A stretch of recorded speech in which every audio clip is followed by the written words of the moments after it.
Hello everyone, I'm here with Mary, who is the head of emerging technologies at Calibrity.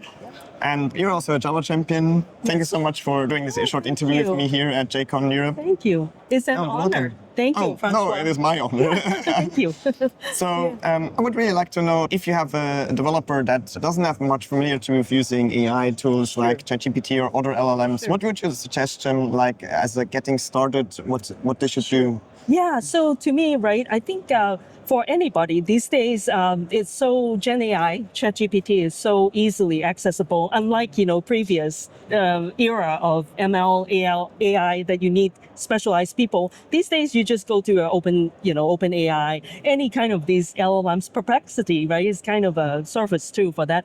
So you can start by using it and getting familiar. And once you use it, then you have lots of idea. Then from there, you can then, start coding, pulling out maybe, especially let's say Java. Now we have Spring AI, all of these things, and start playing around with things, interact with the LLMs. And and especially now too, you can find out, what kind of things you can use it for. Maybe think of ideas, really think of ideas first. What you like it to do, and think of the goal of what you're trying to do, and then start implementing it to kind of get used to it.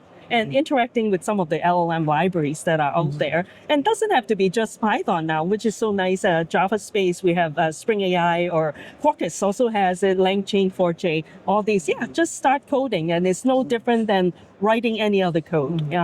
And in fact, and like, the one good things, the fun things these days is there's no need when you interact with a LLM. You can just talk to it like you talk to a person. And you don't need to say, okay, first parameter is a string type and all these things, right? Like we used to. These days, I just talk to it like another person. So that's also like very nice, and just get used to how to operate and interact with LLM. So I think all Java developers should feel comfortable doing that and experiment. Yeah. I think experiment is definitely the right keyword. Yeah. I mean, like one example of a use case I feel like is quite useful with LLMs is to kind of use it as a sparring partner, right? Yes, that's so like right. Usually maybe you do this at work too. You are talking to your coworkers if you have a new idea or you want to try out something or you have a challenge that you have difficulty solving. Yeah. And then, you could, let's say, for example, your coworkers are all, they are maybe busy, you cannot reach them, or for example, you're working in an environment where you have the coworkers that are remote somewhere, different time zones, whatever challenges you're having.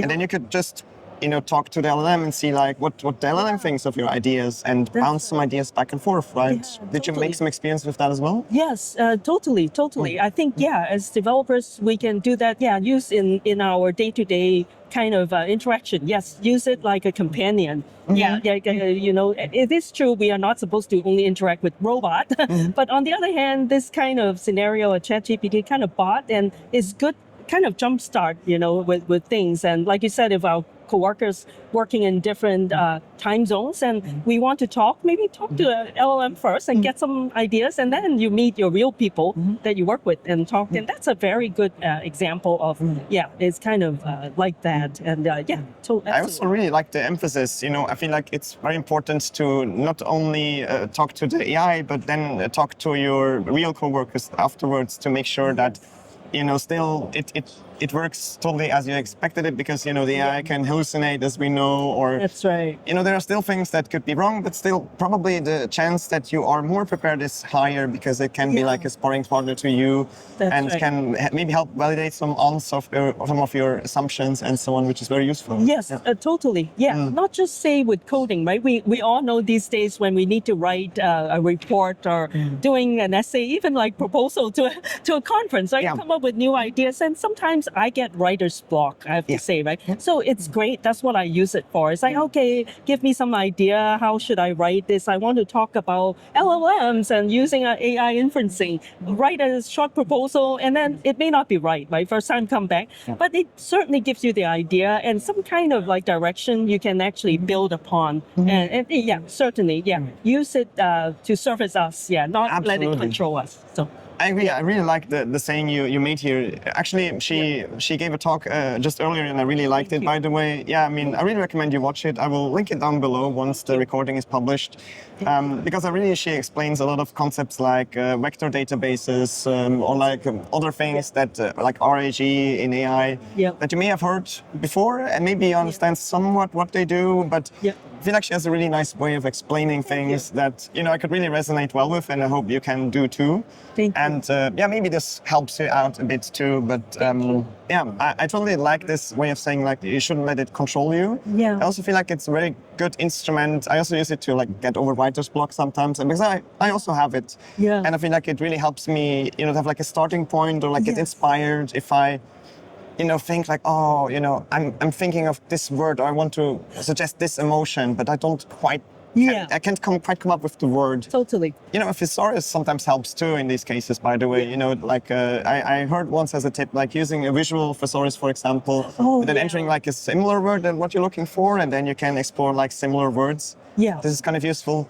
But just throwing around some ideas and see what bounces back. It's kind of useful, just like you would do with a real person. Right? Totally. Kind of goes back to that. Yes. Totally. But now we talked about like using an LLM, but what if you want to integrate it? I mean, you already mentioned like maybe you could use Spring AI or LangChain 4J. That's right. I mean, do you have some recommendations on how to get started integrating an LLM into your web app? If you, for example, want to add to your web shop a bot where people can chat with it to answer some questions? Totally. Yeah. So talking about writing chatbot, right? So some cases too, you may not need anything too fancy. So you have to also identify if you're just playing around, test some of those. If there's a case in which you can use the no code or low code type of option of a ready-made. In fact, there's this site called Custom GPT, for example, that I know my company had some conversation with them, and they're a small company, and they essentially kind of already put together the boilerplate for you to build like a simple chatbot in some certain ways, and not too flexible, but enough. Let's say if I'm a donut shop owner, I want to have a chatbot in my site and all these things, and that you can certainly kind of consider using. It's fast, it's quick, configure a few things, it's up running. You don't need to worry so much about other things. However, if you work in enterprise IT shops, right, a lot of Java developers do. We handle complex scenarios in a big banks or something. Those things, yes, learn also the RAGs, the RAG. You talk about retrieval augmented generation. Learn about those, because those are absolutely necessary techniques to know, or at least for the present time working with LLMs, because LLMs doesn't cover. It's very bounded, right? It's just a certain time frame. It trains based on some data.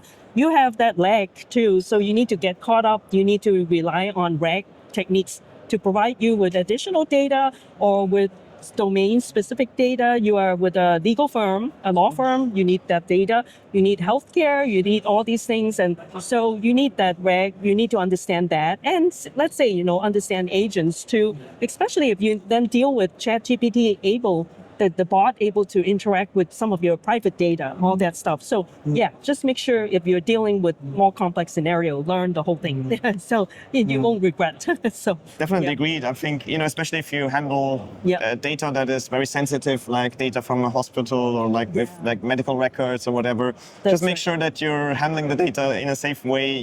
Don't send everything over the internet if you, if it's very sensitive and so on. That's right. Yeah, I think you definitely point out a good thing. Like I really like that you pointed out the using of ready-made solutions. Yeah. I mean, as developers in general, we strive to not reinvent the wheel. We should use libraries that are already established if they work well. That's right. And just like in the same realm, I agree with you totally. I mean, it's like a common use case that a lot of web shops have. Yeah, that's and probably there's some good solutions out there. And I mean, just search for them, and maybe you can ask the ChatGPT itself or some LLM. Exactly. Yeah. I mean, maybe it could help you out too, because I mean, that's right. why not? Have LLM answer your questions too. Yeah. All right. Yeah. So maybe as a last question, I'm kind of curious. What are your biggest challenges at work regarding AI at the moment? Oh yeah, sure. I feel right. Work-wise, we're a consulting firm. We're hoping to get more customers, but in the current economic climate, customers are a little bit hesitating, especially industry too, there's still a lot of hype around this topic area. And security, vulnerability, all these things are very valid concern. So my company, we have a lot of these enterprise customers. So they are not quite ready to adopt. And so it's a bit of a challenge, right, for our business to try to get customers to sign up for our, service, so to speak. Yeah. But it's certainly true. This is also, however, a good time to try provide training, help discovery process for customers, all these things. So that's also like kind of an opportunity too. We just need to be kind of, creative and be open to opportunities and just think of ideas of how to offer to the customers like that too. So I think, those are one of the challenge areas, to get people, the mindset to be ready to adopt AI as well. So, That's a good point. I mean, AI gets used more and more. And even though for us developers, I feel like often it feels like AI is kind of normal now. That's but right. if I look at other areas, most other people in other areas of work, they don't use AI that much or not really familiar with it that much. So I kind of feel like it's also important to keep that in mind when we are developing solutions, right? Yes, totally. Yeah, exactly.